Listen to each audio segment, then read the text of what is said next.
Who would be a Wolves fan, eh? On goes Paul. People might yet win it here for Wolves. Flash in the shot. What a goal!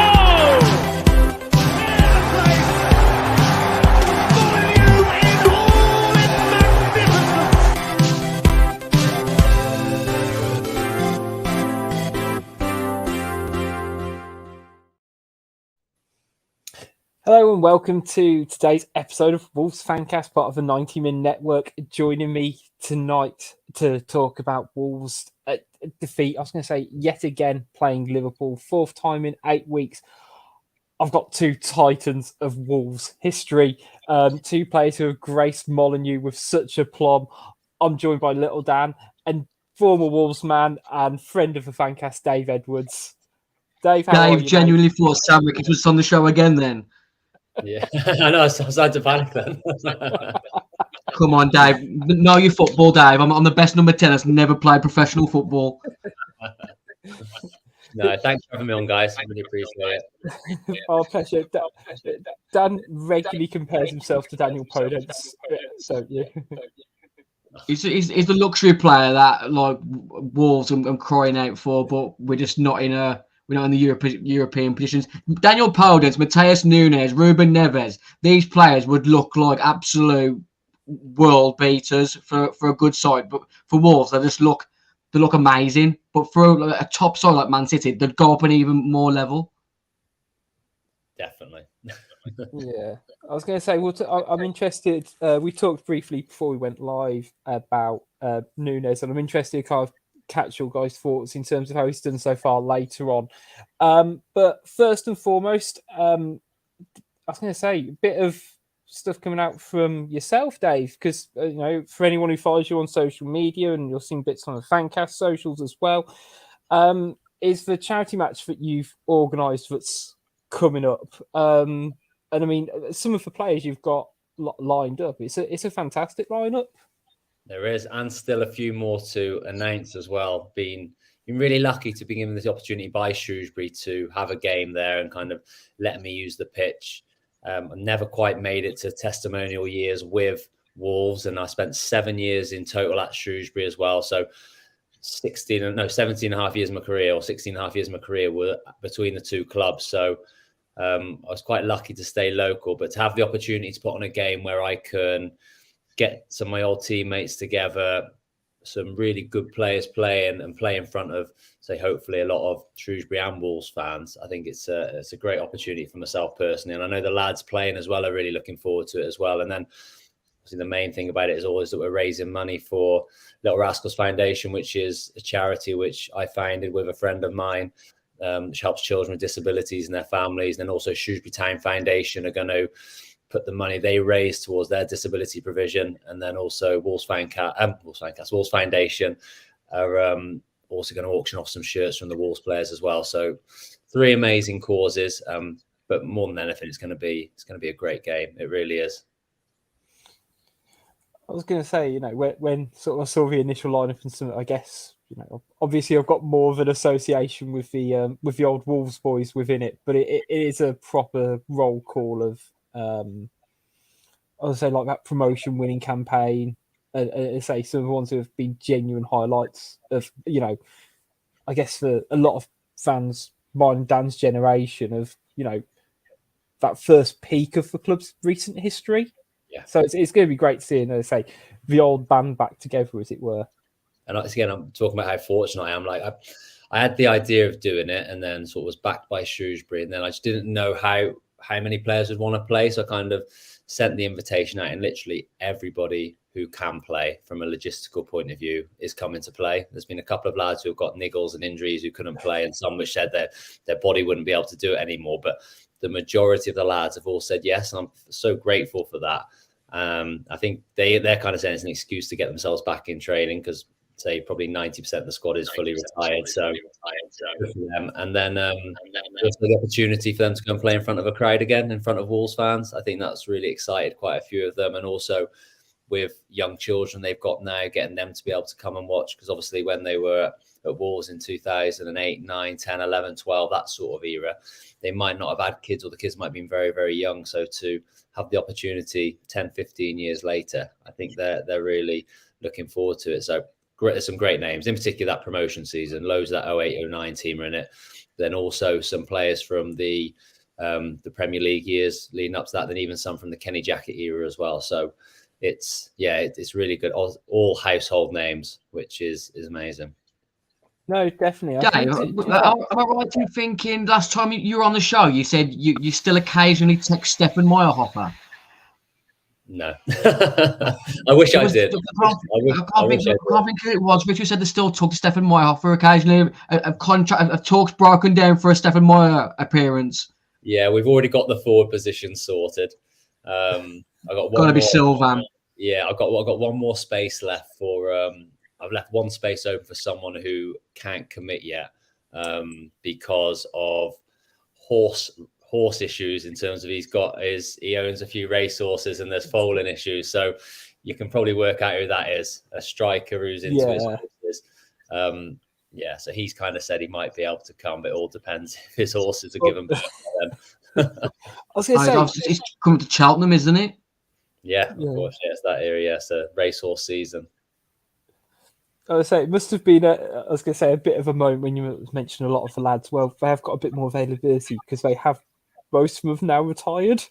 Yeah, and that must have been a bit of a moment for you. But all these guys are either in management, they're doing their own things, or they've got Foley and Steve Ward. They're both coaching, aren't they?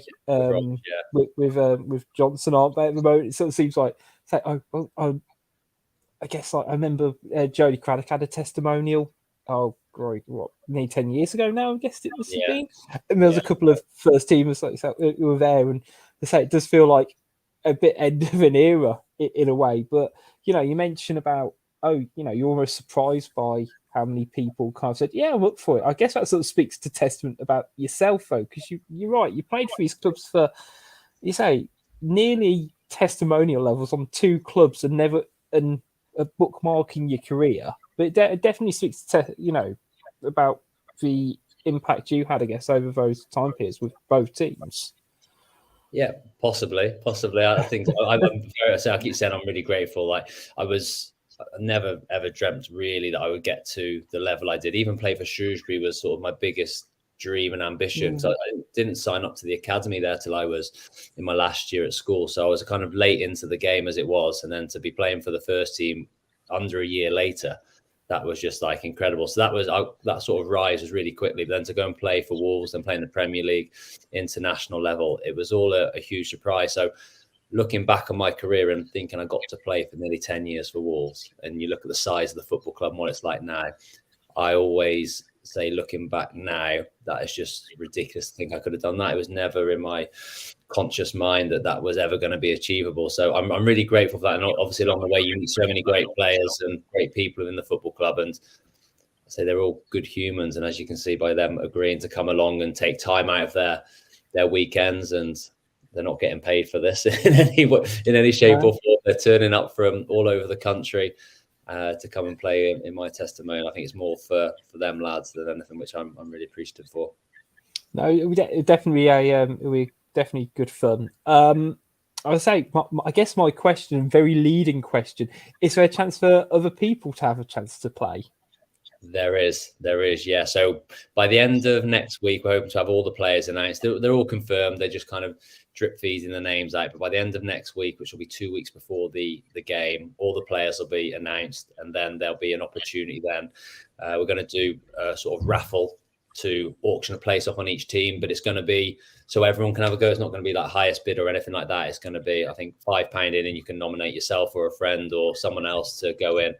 And then it'll get drawn maybe the week before the game. And what an amazing opportunity to play with what would have been 15 years ago, the people you were singing on the pitch when they were winning the championship. More from so it's that'll be a good opportunity, a great experience to see what the dressing room's like. The bands will be absolutely flying, I'm sure, especially as a few of the lads maybe aren't in as good shape as what they used to be. So I've already had this discussion about kit sizes. I had to put had to put a Castor size guide into a WhatsApp group I've set up. The replies coming back, I was like, I don't know how to say it nicely, but you sure you definitely got the size. I was going to say, not to give too many warnings, but Castor runs small if you ask me. And that's not just because I've hit 30. Don't tell me that. I'd say, especially like their pro fits, I think they are a bit snugger than they used to be, in my opinion. And say keep him fit. You've still got George Elokobi on the pitch. So, that's, I don't think he's let himself go just yet. But I was going to say, for anyone who's watching, listening, we will make sure we're promoting it as much as possible. So when the raffle's open, you can have a go, Wolves fans or Shrewsbury fans, I guess, if you're deciding to listen to our podcast as well. But the date of the game's the 26th of March, and it is which is international weekend as well. So there's no Wolves game that weekend. So even better. And the England game's not till 5:00. So great opportunity to, if you're from Wolverhampton, to make the journey down the M54, and you can still get back in time for the England game. And then I know there's a lot of Wolves fans in sort of the Telford and Shrewsbury areas as well. So yeah, it'd be amazing if as many people could turn out for that, because all the money goes to a great cause, but it'd be great to have a sort of a decent crowd inside the stadium for the lads as well to play in. Yeah, I'll definitely be having a lot of goals on this raffle, because if there's any sort of little rascal that deserves to be playing in this game, it's this little rascal. Brilliant. Dan, if you somehow win the raffle, can we get Dan to have a Wolves top that says 10 little rascal on it? Definitely. If not, Dan, we'll just do it ourselves. It's fine. We can definitely get that. We'll get the names printed up anyway. So yeah, 100%. It doesn't matter what age a man gets. He always has the lingering thought that he can still make it professional. This game, all it takes is a last-minute winner from the little rascal, and before you know it, I'm playing in League Two for someone. Well, I've extended an invitation to Jeff Shee, so you never know. You never know. There we go. This could be your opportunity, Dan. I've basically already won the raffle. I was like, will it? My fear now is, will it look too much like an inside job if you win at this point? It'll all be done honestly and above board. Foundation. Yeah. Be fine. I was going to say, definitely enter, going to great causes. I live Shropshire way, so I've been to the Little Rascals soft play as well. So definitely, if you get a chance, go check out all of that as well. And hopefully Dan gets a chance to play and score. Go on, Dan. Also, Rich, we've actually purchased 2 tickets, which we're going to competition off next week. Even better. Very much, guys. Even better. So, as I say, make sure you get a chance to enter the Fancast as well in terms of watching it. You got the chance to play in it. It's going to be a great day either way, so definitely make sure you go check it out. They say, hopefully Dan scores, because Wolves aren't really doing much of it at the moment. I've been building in that link for about 4 minutes in my head. But yeah, we will talk about less fun stuff, but Wolves did lose last night to Liverpool. And it was a bit of a frustrating one, really, Dan, I found, because going into the game with Liverpool being so up and down form-wise at the moment, I thought we had a real chance. What did you think pre-kickoff? Yeah, I felt like the main majority of the fan base thought if we turn up at Anfield and we give them a good go, we'd come away with at least a point, which I thought was a bit naive. Obviously, Virgil van Dijk and Diogo Jota both returned for Liverpool last night, and that they were so pivotal in their win last night. Virgil obviously got the first goal, but Jota just brings something different to what Liverpool have been lacking in recent months with the high press and the intensity that they've missed since Sadio Mane left. I thought their midfield was there to be exploited, and for the first sort of 10 to 15 minutes, I thought we were the better team. Obviously, we had a couple of half chances, Moutinho on the edge of the box, and Jimenez had that little bicycle kick which Sarabia just missed. But all of Liverpool's main chances in that first half tended to result from Matheus Nunes trying to play his way out of dangerous areas and inevitably play us into trouble.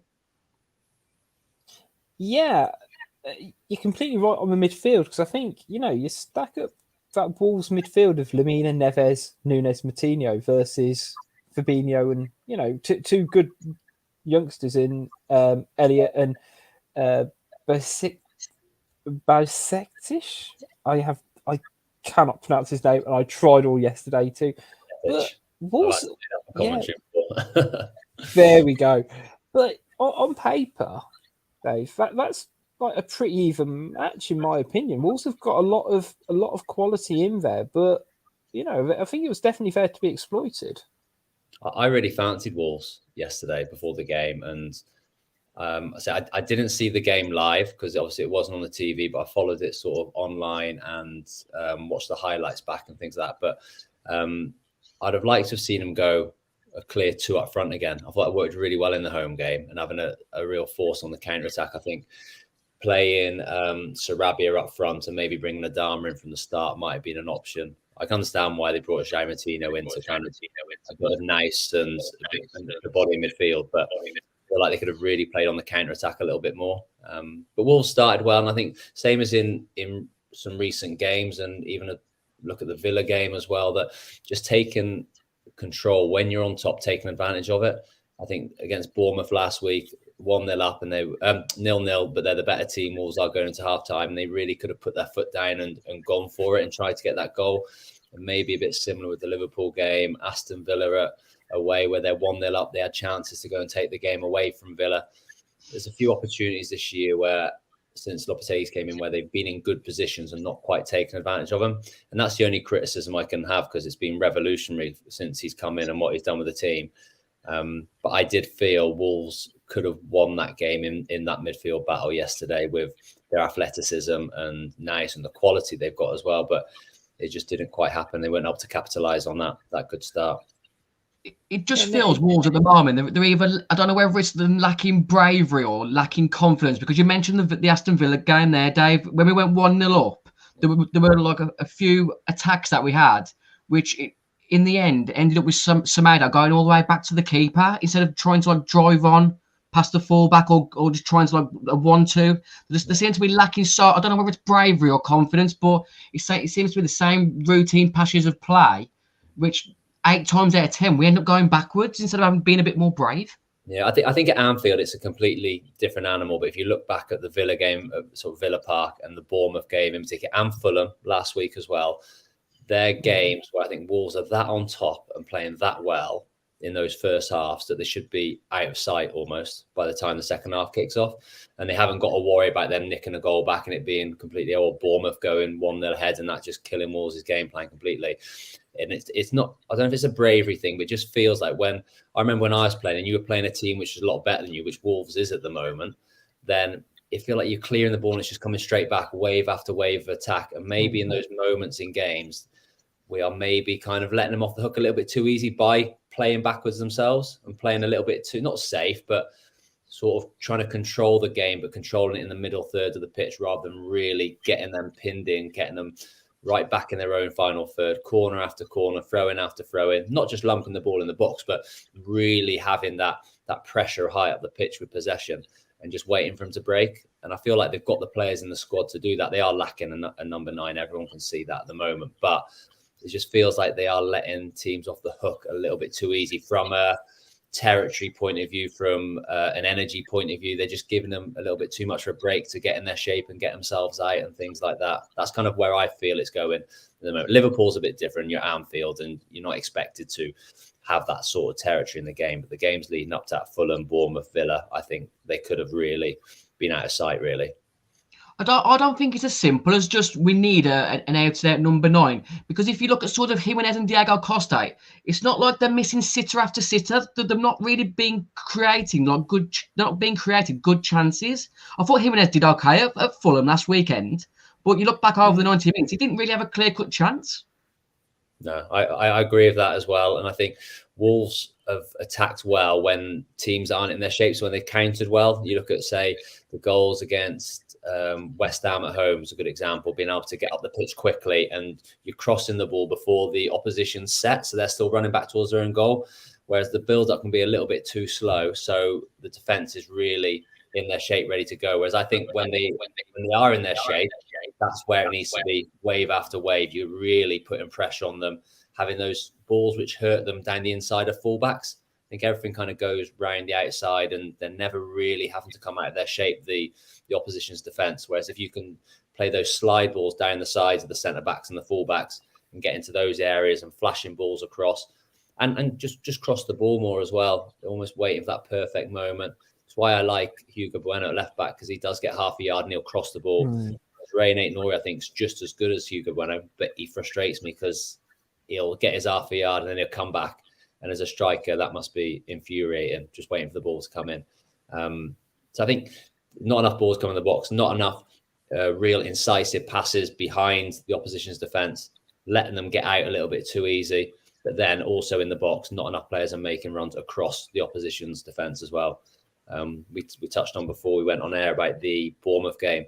We had one chance with someone going across one of the Bournemouth centre-backs, and it was João Moutinho, 5'5", 5'7", or whatever it is, gets across Senesi, their centre-back.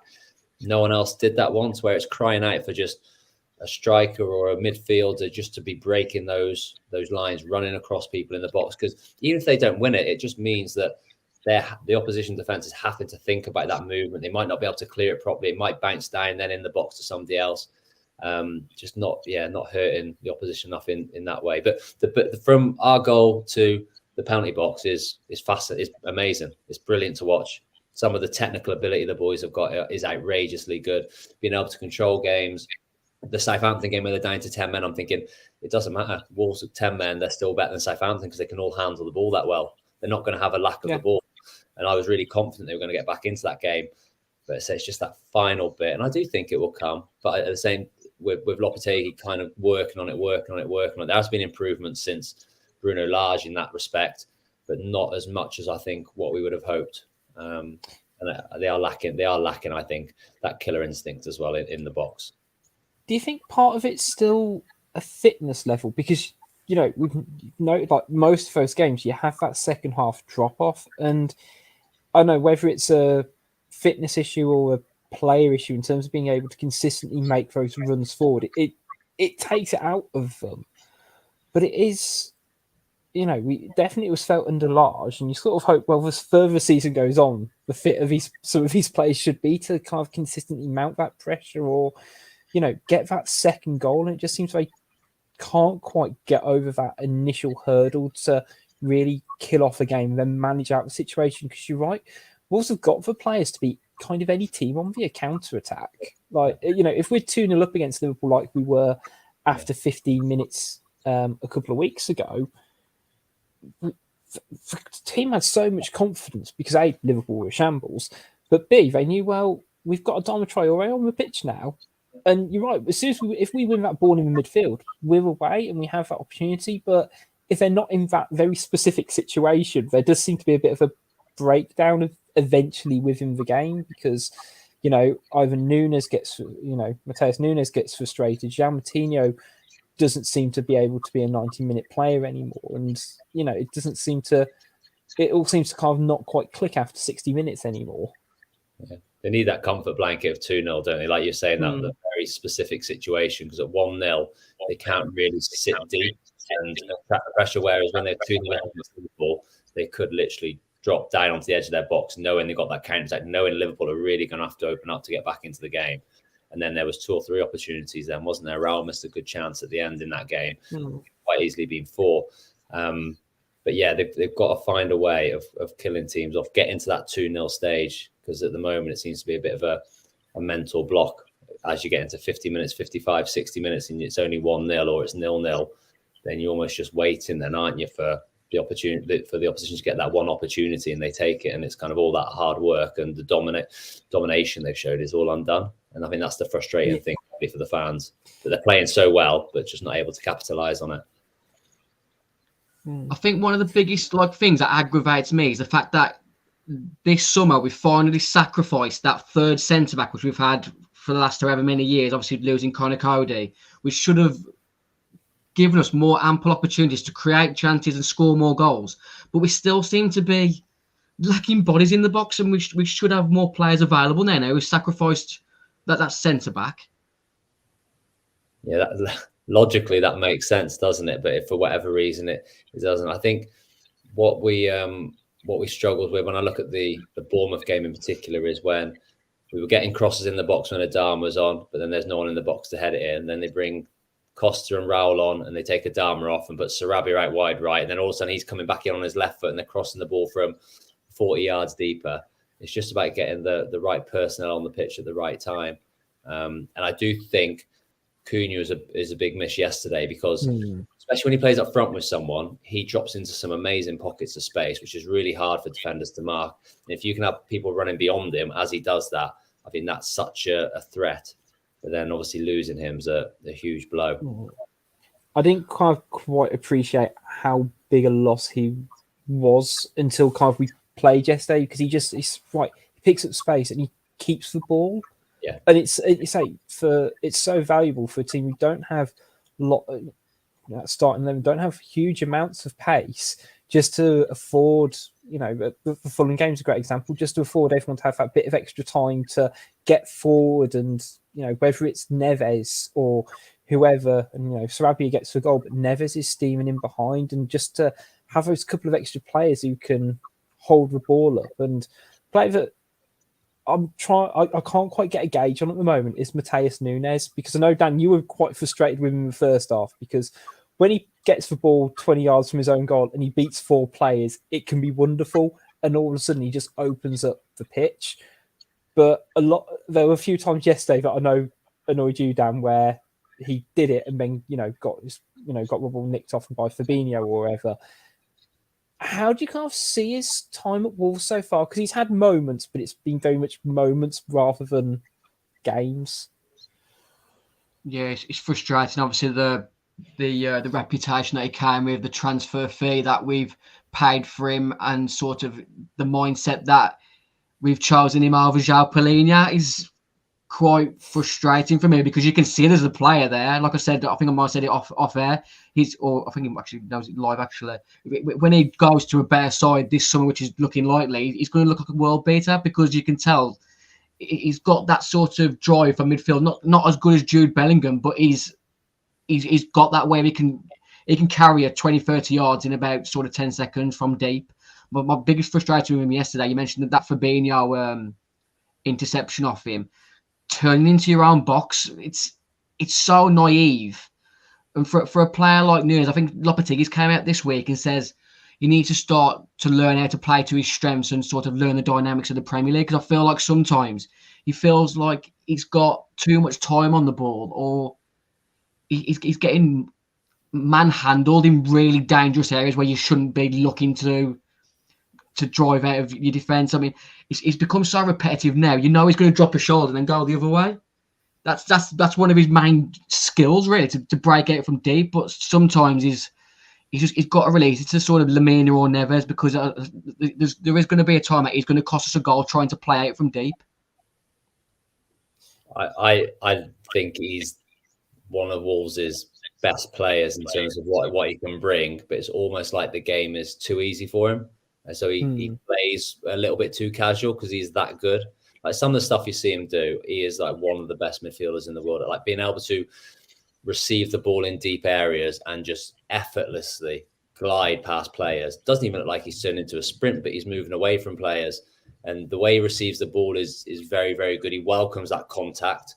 So he'll let you he'll let an opposition midfielder come and like get close to him, because as soon as he touches you, he knows like you said, Dan, he'll drop his shoulder and go the other way and then just glide away. But I just don't know how he's not just running games. Whereas you look what Ruben Neves does, where Wolves play at Ruben Neves' tempo because he will dominate a game of football.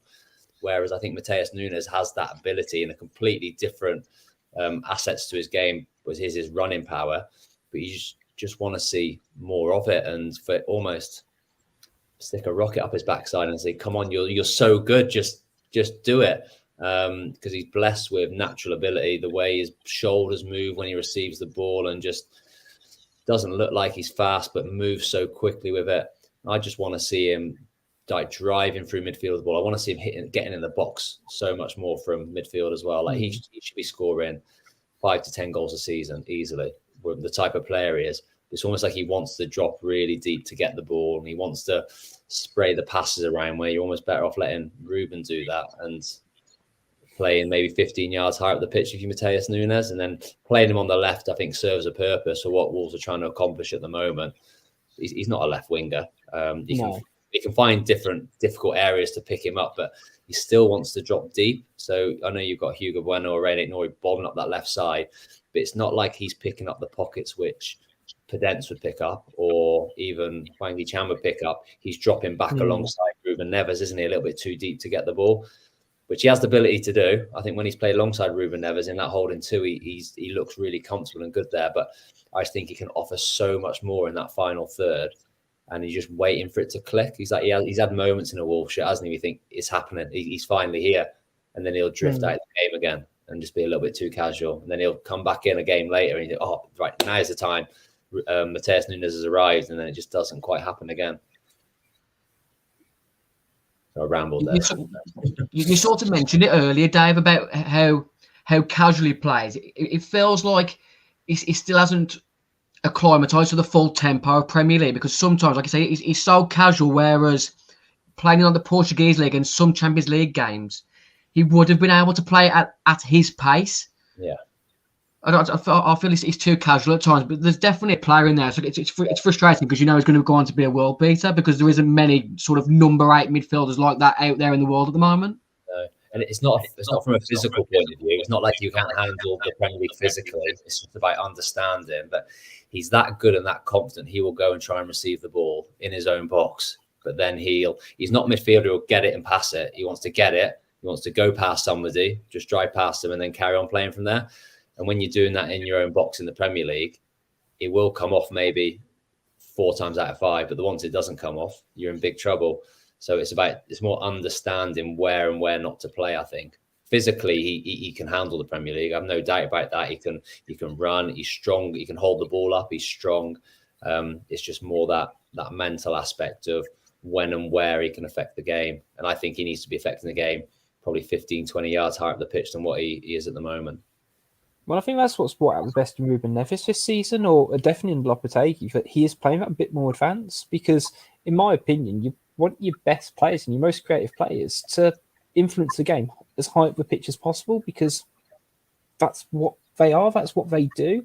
And Neves, again, like I think I said in the last show, to be fair, that his ceiling just keeps rising and rising. No matter, you play him as a defensive midfielder, he's Wolves' best defensive midfielder. He's then box to box midfielder, and I know it's just the player that he is, the character that he is, but I do kind of wonder, well, do we build a team around Matheus Nunes? Because he's almost such an individual type of player in terms of his skill set. To get the best out of him, I'm really intrigued how Lopetegui handles it in the short and long term.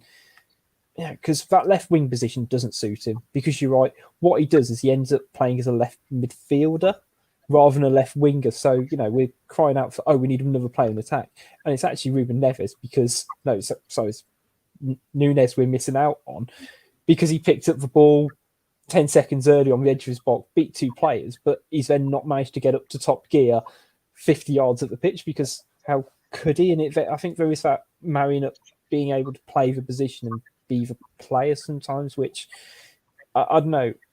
I really hope he hits that top form for us, because there's clearly a player who is just, if he wants to be, he will be the best player on the pitch one day. Yeah. But at the moment, we get just these flashes of, brilliance, but it's whether you can control the game or not. But I think it's going to be really telling. One player on the Wolves side who I definitely think didn't deserve to be on a losing side last night was Craig Dawson, who game by game, I was like, I just love a proper traditional centre half. And I was going to say, not that I'm not eternally grateful for you being on. I'm a bit. It's a shame that Sam Ricketts isn't on, because he's almost got that quality that Sam Ricketts had in the Wolves top, where just if he plays, everyone around him is just that bit calmer. And there's nothing Craig Dawson does that's particularly fancy, particularly complex in what he does, whether it's his passing, tackling, heading, whatever. But he just does everything spot on. Yeah, he's a leader as well, isn't he? I think I know Max Kilman didn't have his best game last night, but I think he's brought Max's game on to another level as well. Once he's been in the team, I think he's looked more like his old self when he had Connor Cody next to him. Yeah. And this is no dig against Nathan Collins. I think Nathan Collins is going to be a top defender, but he's only 21, isn't he, Nathan Collins? So it's hard to kind of look after yourself at that age, let alone try and control someone else through the game. And Connor Cody had that ability, and Dawson's got it as well. So I think he brings out other better. And I think Semedo's played a lot better since he's been on that right-hand side as well, hasn't he? Yeah. I think he influences people around him, just like I think Connor Cody did. So he makes them better. But then more than anything else, his positional sense is excellent. He just seems to be in the right place at the right time. Very rarely gets exposed to someone running at him because he's already in the right position. I think that's a real key attribute. And then one of the most exciting things when he signed was how good he is in both boxes in terms of defending crosses, but then also getting on the end of crosses the other end. I think Wolves haven't done enough offset pieces this season, but I know he got the goal against Liverpool, but he's another player who can score off set pieces or at least win the first contact. So it's been a brilliant signing. And whenever a player signs to Wolves, I'll always check the Twitter of the team he's leaving, and that will give you a sense of what sort of how he's contributes to that club. And the West Ham fans were gutted he's gone. They were gutted because he's not like a sexy player in terms of the way he plays and a household name. And that was it. But you can tell every West Ham fan, or say 95% of them, were gutted that he was leaving. And I think we've got a really good player. Yeah, £3.3 million for a defender that was in the Europa League team of the season last season. He's no mug, is he? Like you said, Rich, he does all the basics right. And I know you're the same as me, Rich. I love that tackle he put on Jota in the second half. I was waiting. It was in the first half, and I was waiting. Honestly, I've preferred that to some Ruben Neves passes. I'm not going to lie. It was so thunderous. The way he just cleaned out Diogo Jota with such controlled aggression. And it was like a proper throwback tackle. And if Diogo Jota had less about him, you'd have heard nothing from him the rest of the game. He completely just nullified it. And genuinely good. He didn't deserve to be on a losing side yesterday, which is a real shame.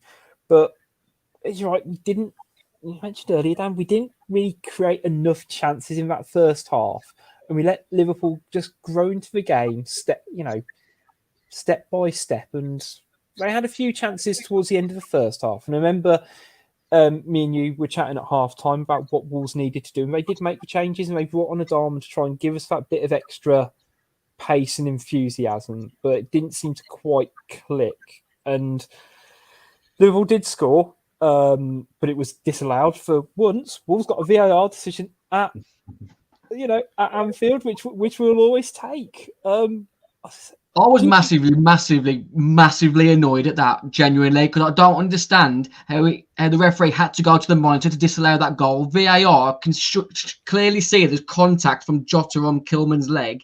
What it needs to go to the monitor just aggravated me so much, because if it would have been the other way around, you just know it would have been disallowed 10 minutes before the decision was finally made. So, Dave, are you partly glad you're not playing in the VAR era, or is it? I played in one VAR game in my career. It was at Anfield for Shrewsbury. We went 1-0 up. Yes. And he got disallowed from VAR because Scotty Goldborn's heel was offside about 15 seconds before the goal was scored. And then they went down the other end and scored, and we lost 1-0. So I've got fond memories of it, and Anfield, like you said. My one experience with it. I think it's more often than not, it gets obviously decisions right, which what everyone wants, but it needs to be done quicker. I think that needs to be done quicker. And then there's obvious things, you don't need to have the big rigmarole around it. They could clearly say, yeah, massive error, it's a foul, or it's not a goal, or he's massively offside. Just get it done quickly, get the ball back in play. I understand if there's some real tight decisions, or there's maybe a penalty decision which they think, I'm not sure, the referee does need to look at this again. Then that's fair enough. But the ones which are clear cut, you don't need to kind of wait for, like you said, the ref to go to the monitor and all those sorts of things, because it slows the game down, and there's not enough information, is there, in the stands when that's going on as well. I get the when I do commentary, I kind of get the luxury of you can hear the conversation between the VAR, and not you can hear the referee, but you can hear what's going on in the VAR room, so you can see what they're seeing and where they're stopping it, and where they're pausing it, and what they think about it. And it's good, but they should just be able to get to it quicker. Because is there 100% coherent conversation when you're hearing this, or do you hear them having doubts or trying to fabricate reasons not to give goals, Dave? No, all they're saying is don't give it to Wolves. That's all I hear. No, knew it. Clip it. They're I think the way they do it is if they feel the referee's not seen something, they'll just say you need to check for this, and then leave it open ended for him. If that makes sense. Like there was decision. I can't remember the game now, where Wolves in real time, it didn't look like a penalty, but Wolves got a penalty down at the North Bank end for a handball. Do you remember? They kind of across the right hand side. Forest or Brighton? Brighton it was. Yeah, Brighton, because Brighton were unbelievable, weren't they? First 20 minutes and were flying. Yeah, it was that game against Lewis Dunk, I think. So like, yes, I didn't see that in commentary, and I thought it was a bit harsh. But then like the message onto the referee was check possible handball, and then kind of the situation. So the referee then knows what he's going to look at and what he's missed. So it's kind of leaves it open to the referee. So it won't say it looks like a handball or anything like that. They'll say possible handball, what the player was, and then go and look at it basically. Okay. What's your opinion on the sort of offside criteria, Dave? Do you feel like them ruling out really legible goals? Do you think they need to like sort of change the criteria of what is offside? Because you talked about Scotty Goldborn's heel. You saw Johnny Otto at Liverpool when Neto scored a few scenes. I thought Casemiro's goal against Newcastle last Sunday was. I still don't think it was onside, but somehow they managed to find an angle to give it. So, what's your opinions on the offside criteria? I think the criteria is the problem. The lines they draw and that is accurate. I've been down to Stockley Park and seen it all in action, and it is very sort of the lines you see on the telly aren't kind of their initial lines they see. They're like paper thin what they see, and the angles, and they kind of, even though if the camera's not directly in line with it, they know exactly what that line should look like, and it is paper thin, so you can literally see if someone is offside clearly. I think the criteria is wrong. When you're trying to go off someone's arm, where you're going to put that line is the problem. I think if they're going to do it like that, I've always said that I believe there should be daylight between the feet. So the striker's heel and the defender's toe, if there's daylight, offside. If there's a crossover at all, I think it should be onside, and kind of giving the striker the benefit of the doubt. But I think in just using the foot as a clear and obvious thing, because you can see where the heel is, you can see where the toe is, that would be the most consistent way for me. But trying to take it off the shoulder and things like that, I think it's really difficult to judge that. No, I agree. Because you say it's like, well, where does the shoulders? And they'll release the images of the mannequins. It's like, how far up the shoulder? I don't. You say like it's so frustrating because you say like they spend like it feels like an eternity deciding what the decision is going to be. A player who I did think actually played really well for Wolves, but came to criticisms for both goals was Jose Sarr. Now I thought he had a really good game yesterday in terms of his shot stopping and keeping Wolves in it, and even for Van Dijk's goal, I think the initial save was really solid. But do you think he could have done more to tip it round the post? Because I think the frustration from a few comments on YouTube that we've had and obviously on Twitter have been that he should have tipped it round the post and like got it out of play rather than keeping it alive for someone like Diego Jota to knock it back inside. What did you think of the goal, Dave / Sarr overall? Yeah, I think in the moment when it happens so quickly, it's hard to kind of say you need to get it out and away around the post. It's just a reaction save. So I don't want to criticize him too much. But I think with Jose Sarr, he was that good last season. I don't think he's hit the heights this season. There's been a few mistakes in there, but then I don't think he hasn't saved as much as what he would have done last year for whatever reason.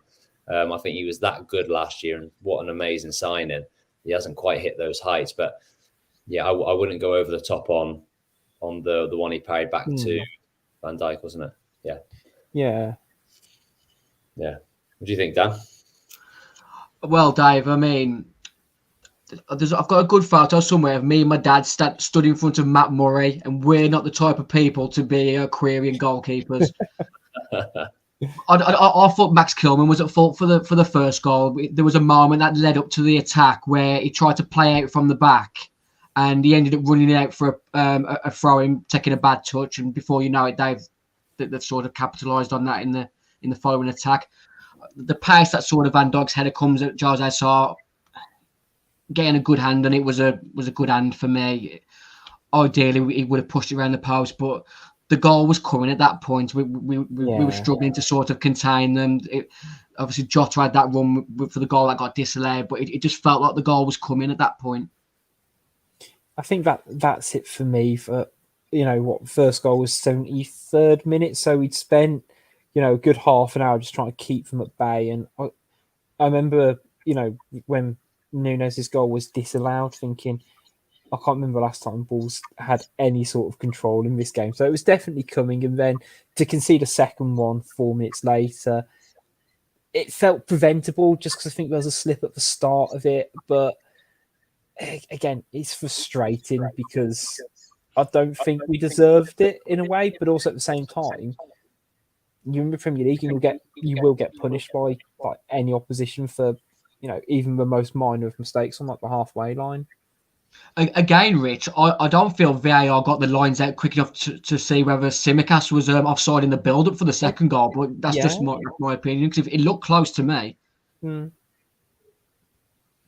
What do you think about the for the Salah goal in terms of the defending? I think it was Max who went back to the line and left Salah. It's such a split. It's a hard decision to make in that split second. Do I try and protect the goal? But then you're leaving Salah sort of on his own. He's not going to miss from there. Whereas I feel you've got to sort of back your keeper at the near post to keep the shot out. So Kilman should have been going towards Salah for me there. Yeah, that's my one thing on the goal, which I thought maybe could have been preventable. But I say again, when it happened so quickly, there's almost like a line of them, wasn't there? He feels like if it wasn't Max, someone else could have maybe got to him as well. But yeah, I mean, it's difficult for Kilman in that position because you say he's caught between a rock and a hard place. But at the end of the day, he can prevent Salah from doing something, and Sarr can prevent the shot from happening. He can't prevent both of those things. So you've got, I agree with Dan, back your goalkeeper and try and hold the space. Yeah. But if he does that, it looks awful on camera because all that will happen is that, the attack will just go, oh, look how much space I've got, and open up his body and still potentially have the shot. So it is difficult. The only other thing around the game I wanted to talk about was Fabinho.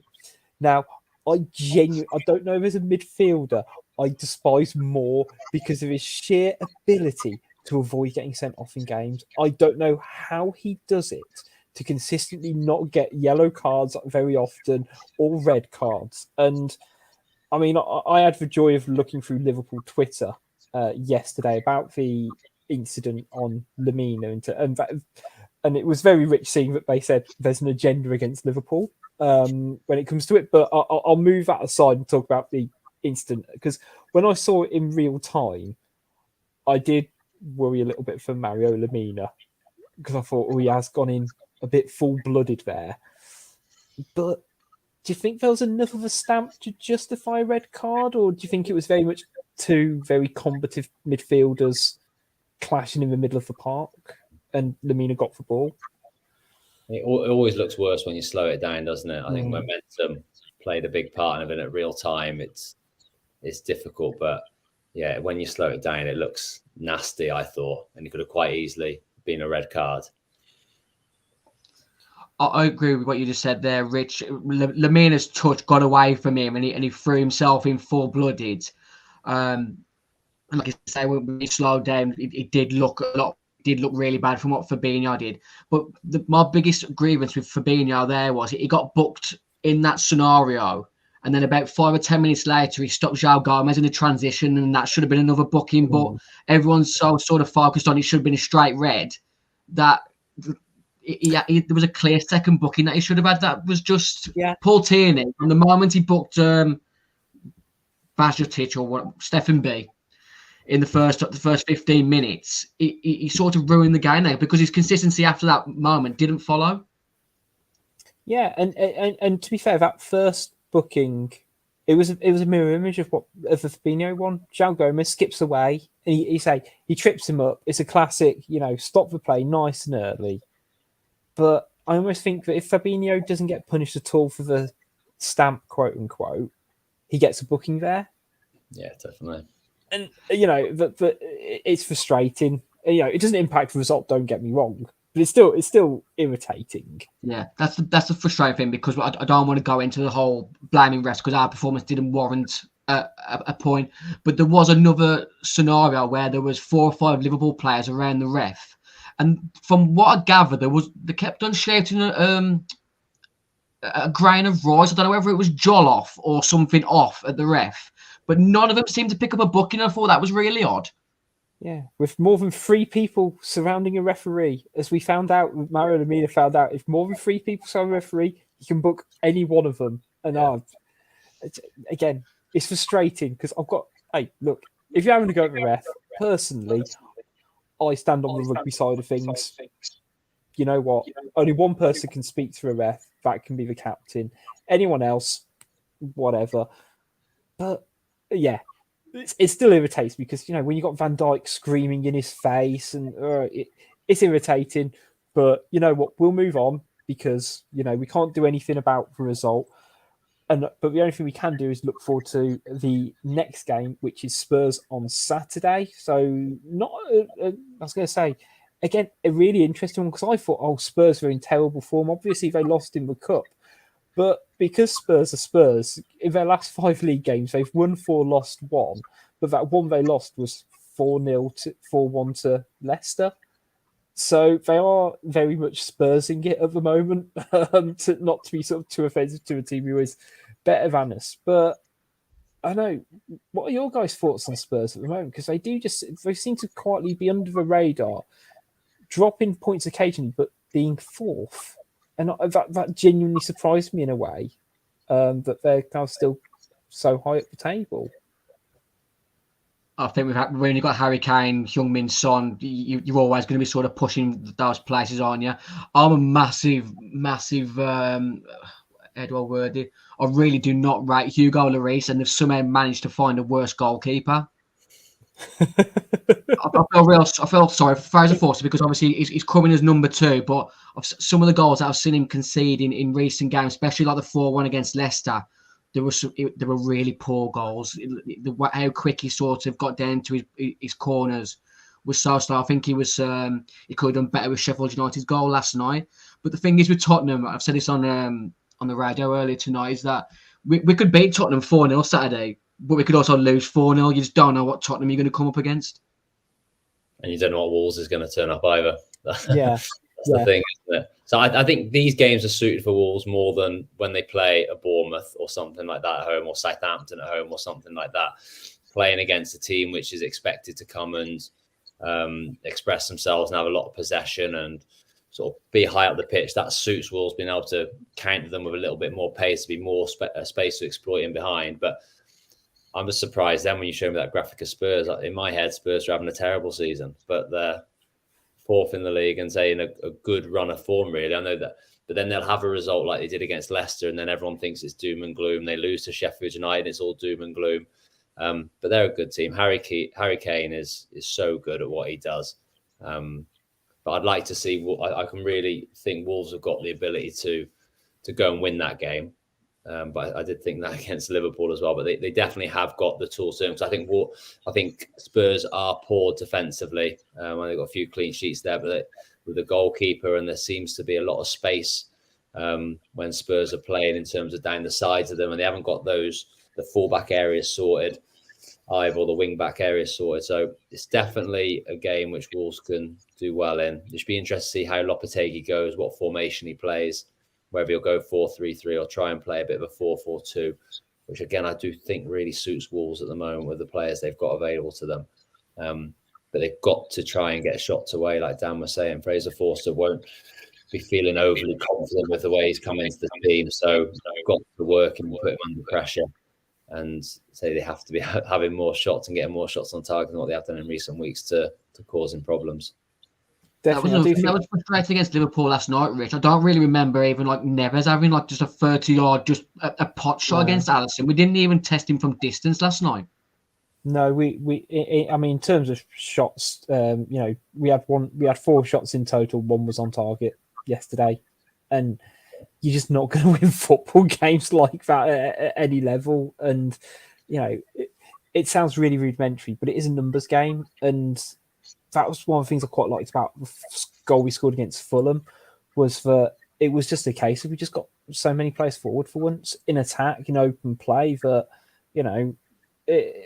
obviously it goes to Jimenez in the box. Sarabia picks up the knockdown, but you also had Neves coming in. You had Nunes crossing the ball. You had someone, I think, another midfielder coming in as well. And they just need to have that confidence and belief and not worry about, if we do lose the ball, what's behind us, because they've got that bit of protection in at least one of the midfielders, or they've got it from the defenders these days. So fingers crossed. I think, especially being at Molineux, should hopefully aid them as well. And I think they've got the opportunity to rattle Spurs if they're not careful, because as you said, Dave, I don't quite know what Spurs' best team or formation is. They never seem quite settled and fluid in terms of what they're doing, and you can't got to hope you catch them on that off day. And I don't think it happens, because even if you look at their wins, lose and draws, they're in the position they're in because they've won 14 games, but they've lost 8 and drawn 3. So they're a bit boom or bust, in my opinion, in terms of like what you're getting out of them. And that 14-8, it's not a huge difference in terms of they might not be on fire that day. So I think it's going to be an interesting game. I think. You bang on the Rich about getting bodies in the box and in and around the ball. That Fulham goal is a prime example. There's too many times at Molineux you do see just the lone striker in the box, don't you, when the ball's out wide or whatever. But to put the ball in from a bit deep with a lot of quality. It was a great ball in, and then obviously having Jimenez, Sarabia, and Neves, you should always be able to have 3 players in the box, even whatever formation you play, because it still leaves you with your back 4 and a midfield 2. And then obviously the person crossing it, and then 3 in the box. It should always have players around there. I think we probably box out the midfield area a little bit too much at times. But against Spurs, who are vulnerable, I do believe, sort of defensively, I think it'll be important that they get bodies forward and make it uncomfortable for them. Yeah, completely. In terms of a few other games happening at the weekend, we've got the early kickoff of Man City Newcastle, which I think is going to be a tasty one. And also on Sunday, we've got Liverpool Man U as well, which I think is going to be a nice one. A couple of ones, unfortunately, that do involve, I guess, Wolves sliding the table. I don't know why it's on Sky, but Forest Everton, how's that made a feature on Sky? I say this with very little respect. Actually, now I've started my rant. Who's going to want to watch that? It's a game that, like, Wolves fans will have a keen eye on that, because it's key to where we are. You don't really want Everton to win that game. A draw would be ideal, but I still don't really want Forest climbing away from us. That league table ain't great. I can't see how many points are Forest ahead of us. They're only 1 point ahead of us. Yeah. Forest are right in it. The only thing that's carrying them through is their home form. I feel like Forest have had their good run as well. Do you know what I mean? They had that little spell after Christmas, didn't they? Which they really picked up points. So I do think they'll be in the mix as well. Whereas you feel like Everton have got a run in them at some point. I know they didn't look great last night, but it's difficult. We just need to get those wins ASAP, don't we? I felt like if we'd have beat Bournemouth, it'd have been job done. I think we'd have been home and dry on momentum. But that was a real kick in the teeth, wasn't it? Not winning that game and losing it. And just felt like we had the momentum at the time, didn't it? I think like if everyone thought we'd beat Bournemouth, then we could maybe try and look towards 10th or 9th with the sort of the belief that had come after the World Cup break. But yeah, like you just mentioned, Forest seem to have had a bit of a dip. They've lost a few of their centre backs recently. Obviously, I think Willy Bolly might be out from 2 to 3 months, which is a big blow for them.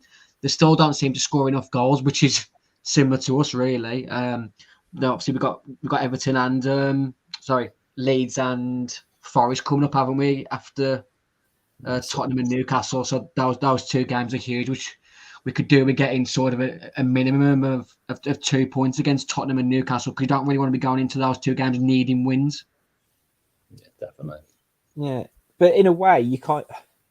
It's not that I want to see us lose the next couple of games, because momentum's going to be the thing that sees us over. But the reason why the Bournemouth game frustrated me so much is because it meant another relegation threatened team came 3 points nearer to us, and I'll be as happy as anyone if we beat Spurs at the weekend. But then if we end up losing to Leeds, I don't know. It does become a question of sometimes, not necessarily who you beat, but who you don't lose to. You look at that bottom half table since Lopetegui came in. I still think Wolves at the top, aren't they? Based on everyone in the bottom half. So you got to beat the teams around you. That's key to us staying up this season, isn't it? Like you just mentioned. But us picking up points against Spurs and Newcastle will mean that our mindset and game plan can be a little bit different against Leeds and Forest in terms of it's a do not lose game. Because the game should be there then if we manage to pick up points and confidence that we can be a little bit more restrictive in the way we play a little bit, so we're not as sort of gung-ho think we need to win this game, or just be almost like a do not lose then. I think it hopefully if it allows them to have the less pressure to not quite play for a draw but settle for a draw, and knowing that the status quo kind of gets maintained. If we draw to Leeds, Leeds haven't gained points on us. Other teams are might around us, but at least another team hasn't kind of crept up on us. So I think it's getting to that lovely point of the season, isn't it, where you're kind of looking at everyone else's fixtures as much as anything else. But I know I'm still more than confident in Wolves staying up, because as we've sort of mentioned, the quality throughout this side is there, from the goalkeeper, defence, the midfield, even the attackers. There's quality there. It just needs that final bit, and even if we, even if Jimenez and Diego Costa score 2 goals between now and the end of the season, I'd like to think that we've got the players around them in Sarabia, in Podence, and Kuna. Hopefully he's not out long term to get us the goals to see us through. But we will see, I guess. Yeah. You mentioned it earlier, Dave. We were literally one of the best sides until we get to the final third.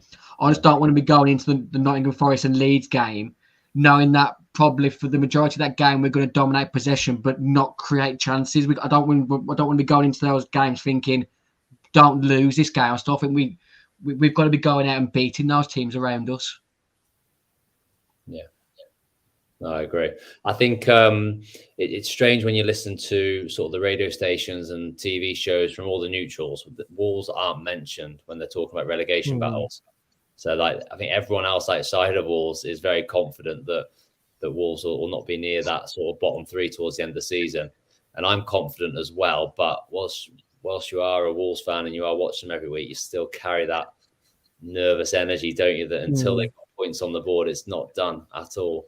And a bit like Everton and a bit like Forest, like you said, we don't score goals. And you're always going to have a problem when you don't score enough goals. And that's why Everton are down there in particular.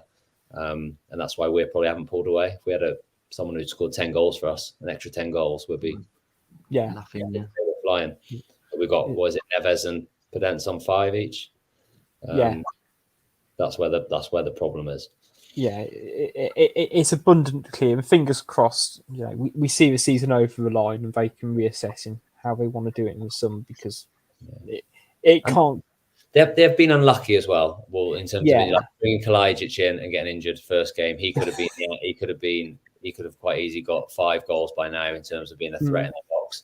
Cunha coming and sort of picking up this knock, taking Diego Costa, and I think he served a purpose, isn't he? But he's not gonna score you a lot of goals, is he, at this stage of his career? No, and it's frustrating because a lot of it, the Costa's very much a plaster over the issue, isn't it? Just because we literally didn't have another striker for a period, and even the likes of Hwang getting injured, he can't. He seems to keep picking up hamstring injuries, which is frustrating. So I feel classing Diego Costa as a plaster is really complimentary. I don't know if any of you guys watched The Last of Us, but in the recent episode, the bloke gets stabbed and the girl stitches his wound. It felt like that with Diego Costa.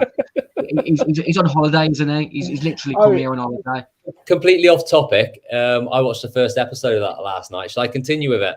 It's brilliant, Dave. Honestly, yeah. Stick with it. Me and my wife.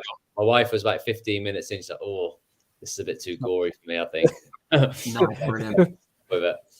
Yeah, definitely stick with it. It is going to be one of those shows, I think, which are going to really really hit off with going forward. So I was going to say quickly, should we do score predictions for Saturday? Can do. Go on, Dan. What do you think we're doing? I'm gonna go 1-1. I just don't think we'll keep Harry Kane out. I just don't. He's exceptional, isn't he? I know Harry Kane's an avid watcher of the show. He needs to leave this summer. If he wants to win trophies, he's got to leave this summer. Yeah, they've just got knocked out of the FA Cup. They've only got the Champions League left, and that's not looking good for them, is it now? So yeah, I agree with that. I was thinking around that sort of ballpark. I'll try and go a little bit more positive and go 2-1 Wolves. I don't think we can keep a clean sheet against them because of all the firepower they've got. Then hopefully they open up enough that we can get at least a couple of goals. So yeah, 2-1 Wolves. Yeah, I was gonna say I can't let you be I can't let you be the most positive one on here, Dave. So I'm gonna go 2-1 as well. But I struggle to see it. Problem is, I agree. I can't see us keeping a clean sheet, but I also can't see us scoring more than a couple of goals if we're not, massively in our luck. But hopefully it's another Liverpool game where we literally just come out the traps early and we get that 2-goal cushion, which we just love a 2-goal cushion every game. But who knows? That I was going to say I will remain hopeful, but we will be back on Sunday, hopefully to preview a Wolves win. Big thank you to 90 Min. Make sure you keep up to date with all things Wolves Fancast. You're not finishing the show without my quiz, Rich. You've done the quiz. It's done the quiz. Dave's here. I have to do a quiz. I thought Dave and Sam would join us today, so you'll have to take Sam's place. It's not the question I had prepared for Sam Ricketts, was it? Rich, there's only 3 quick questions. Dave will know the answers because he was Dave Edwards in the games. So let's go back to it's 2017, Dave. Fulham at Wolves versus Fulham in the FA Cup third round replay. You scored in 90 minutes. You scored in extra time. You scored in the penalty shootout. But which Wolves player missed in that shootout to lose us the shootout? I know this because Mr. Casual massively, isn't he? That was a great. I came on half time. It was a snow game, wasn't it? Yeah. Was it? It was Matt Doherty, wasn't it? Mr. Casual. It was Matt Doherty, yeah. I did think about this when I was looking at the question earlier. Like, you get back into the dressing room, Dave. You scored 3 on the night, and then this guy has gone and just ruined an iconic match in the Dave Edwards history. I know, yeah. Gutted. We didn't get many FA Cup runs at Wolves either, so that would have been a good opportunity. The only FA Cup run out at Wolves was when we beat Liverpool, then played Chelsea we beat Liverpool and then played Chelsea in the 5th round. That's as far as I ever got in the competition. So I went to that Stoke away game. That was a good atmosphere in that away. And that Matt Doherty scored an unreal free kick that day. Yeah, he did. Yeah, Keems was a joke. I was going to say, it was like. We've made the joke before. I think Mark Arnautovic still has nightmares about Carl Ikeme. Yeah. Right. Go on, Dan. Sorry, Rich. What are you going to say? I was going to say, I can't. It's one of the best goalkeeping performances I've seen by a Wolves goalkeeper. Amazing. Just single-handedly kept us in it because we won quite convincingly, but that's phenomenal. Go on, Dan. Let's hear it. Right. Second question. Obviously, Sam Ricketts was supposed to be with us tonight, but unfortunately, he's got a sore voice. During your career, Dave, you played Sam Ricketts 5 times for Shrewsbury, Wolves, and that's it. Yeah, Shrewsbury and Wolves. He played for Swansea, Bolton, and Telford. Telford. Telford. You played against him 5 times. I think this is like professional level. 5 times. How many times did you? The conference. Yeah, so just the main football league. Swansea, Bolton Wanderers. Yeah. You played him 5 times. How many times did you beat Sam Ricketts? Didn't have a great record against either of those teams. Not many. Once, maybe. That's a guess. It was 0, Dave. Two draws, 3 losses. I did have a look at some. There's a great website, Transfer Market. It's got some of the most unreal stats on there. Yeah, I looked at some of the teams. Dave, if you say you didn't have a good record against those teams, the record that you had against Derby County was atrocious. I think it was something like 1 win in 11. Yeah, and it was the game where we got nearly promoted, wasn't it? Or just before promotion. I think it's the only time I beat Derby. Was we beat him at Pride Park 3-2 in that promotion season. Marlon Hare was scored. No, set one up. No, we set up in there. Keogh, didn't they? Matt Jarvis got 1. Andy Keogh got 2, and Matt Jarvis got the other. Right, the last question was, I think it was in 2008, Wales 3, Norway 0. You and Sam Ricketts played in this game, but there was also 4 former Wolves players that played for Wales that night. Can you name them? Yeah, Wayne Hennessy. Yeah, that's the easy one. Freddie Eastwood. Freddie Eastwood was up front. Yeah, that's a great shout. Because I was, it was only my 2nd or 3rd Welsh Cup. This was so. It was ex-Wolves players. What year was it, Dan? Sorry, I think it was 2007. I feel 2008. Yeah, he played at Wrexham. I remember. Yeah. I think Freddie and Wayne were the 2 Wolves players at the time with me. I had just signed for Wolves in the January. Yeah. One was well before you joined, and one Jones in it? No. Wayne Hennessy was in goal, wasn't he? That they actually played in this game. So one was a midfielder and one was a striker. I'm not sure whether the striker was maybe the season before you joined. I'm not 100% on this. Was it Craig Davis? Craig Davis. Yeah, Craig. And then the 4th one was a midfielder. Played centre midfield that night from the start. Oh, I should know them. Carl Robinson. Yeah. What a player he was. Underrated. Yeah. He was class. Oh. Yeah. The 2 swords. So Craig was from Telford. I played in the same county teams as Craig when we was a kid. He was my age and he's from Telford. And then Carl Robinson's a Mid Wales boy as well, from where I'm from initially. So yeah.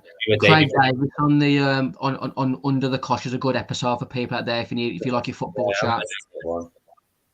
Yeah, he's a funny guy, Craig.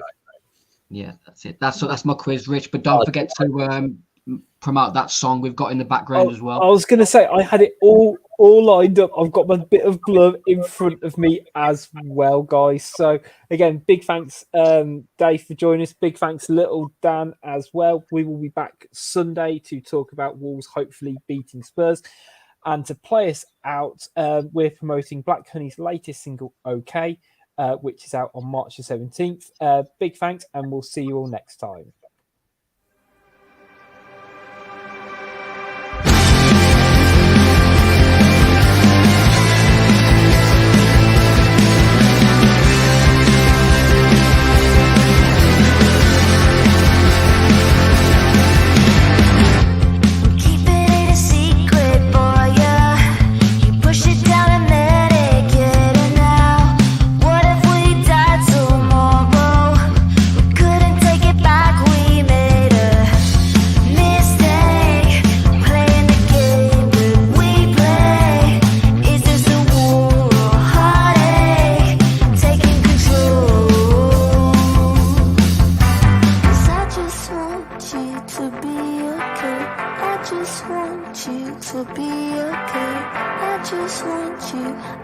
I just want you.